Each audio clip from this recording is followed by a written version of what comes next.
Well, so let me set up the patch from the book step by step. I have, first of all, here is LFO number 2 running at 0.5 Hertz. Here is LFO number 1 running at half the frequency, so at 0.25 Hertz.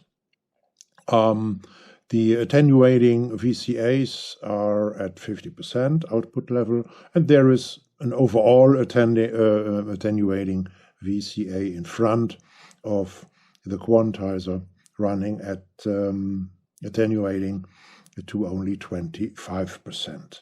So first I patch in the last LFO in the chain. It's LFO2 here. It's a little bit disturbing that they are called both LFO1.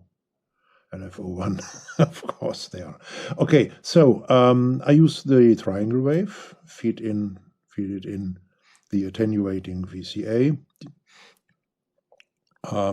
and from there to the main attenuating VCA, and from there into the sequencer, into the quantizer, and from the quantizer into the 1 volt per octave input of the VCO, and I want the sine wave sound, and I patch the output, the sine output of the VCO to the main audio. All right.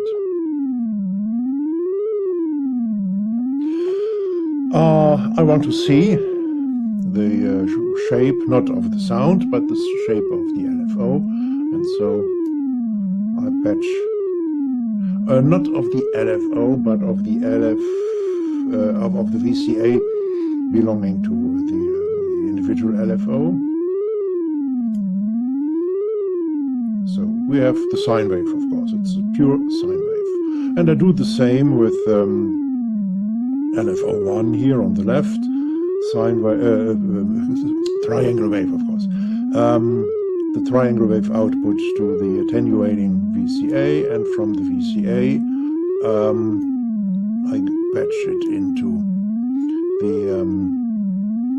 the scope. So we have 2 sine waves, and it's easily to be seen. This is double the frequency of this one. Okay.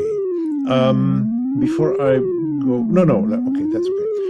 Now I modulate LFO2 here at the right side with LFO1, and so I take the FM1 input of LFO2 and patch it in the VCA output belonging to LFO1.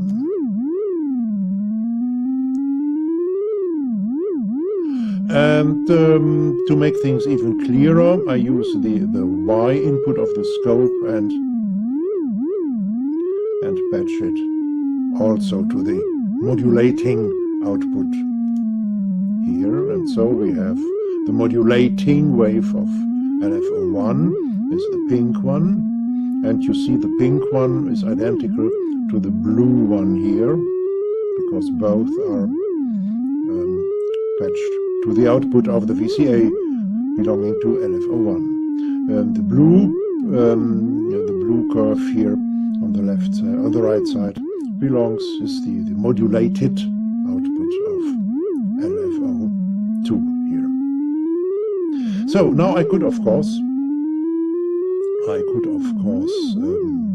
patch the feedback at once, the feedback from LFO2 back to the FM1 input of LFO1, but I won't, because I want to know how the shape, the waveform, the development of the CV looks like when this blue shape and this blue curve here modulates LFO1, and LFO1 is at the moment producing only a triangle wave. So the thing is, I want to know how it looks like when when this more complicated shape modulates a triangle wave. I can't discover this by simply patching the feedback loop, because the shape I want to know will itself then again modulate LFO2 here. So the clean result of modulation of this blue wave here, sorry, once again, the clear result of the modulation of a triangle wave by this blue shape is not to be gained by simply feeding back LFO2 into LFO1. So, what will I do? I duplicate. No, sorry, I don't duplicate this one. I duplicate LFO1. Set it here. So now it's the same. These two are identical now. And I add even a scope to the whole thing. Triangle wave into the X in. Okay, of course. And now these two waves are identical. Now I patch the Y input to the output of LFO2. And the pink wave now is identical to the blue wave here. The pink wave is the modulating wave. At the moment there is no modulation going on because the extra additional LFO is not linked to LFO2, but this is going to happen right now. I patch the FM1 input of this extra LFO to the modulating output of LFO2. And now I get the blue curve, and the blue curve is what in the first step is going to happen when I patch the feedback loop. Because here in this extra LFO, I modulate the triangle wave of this extra LFO, which is the same as the triangle wave here of LFO1, and I modulate this triangle wave by the result of the modulation LFO1 modulating LFO2, the output of LFO2. It's the pink wave here. And the next step, just to explain, in the next step, in the feedback loop, this blue wave is modulating the pink wave again, and vice versa. The result is modulating LFO1 again and again and again, and as described in the book, we end up with a stable wave, not being the same, completely the same as the blue wave here, which is the result of LFO2 modulating the extra LFO or LFO1 in the first step. It's not the end result is not completely the same as this one, but it's very similar. It's more or less a stabilized version of the blue wave here. So let me just do this. I patch the FM input of LFO1 into the modulating output, the feedback modulating output of LFO2, and here we are with the end result. So I delete this again, delete.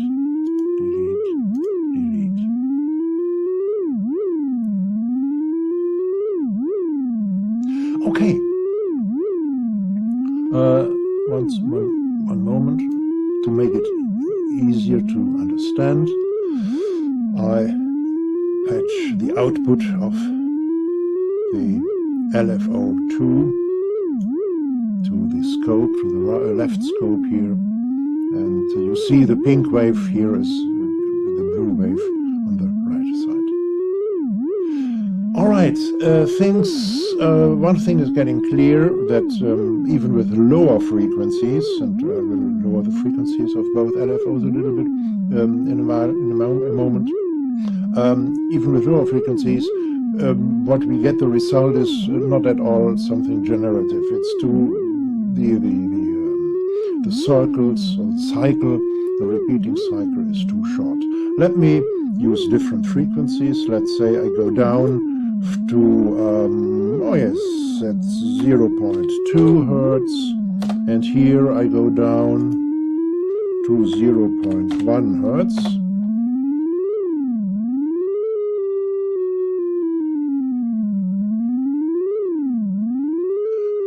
or even lower, 0.02 Hertz and 0.01 Hertz.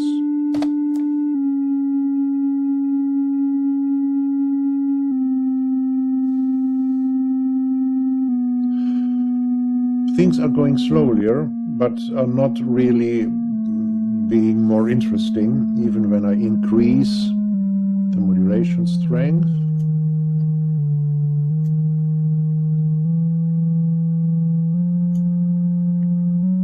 It's not that more interesting. So I go back to 0.5 Hertz here and 0.25 Hertz, half the frequency. But I change the relation to non-integer one. 0.46, 0.49, something like that.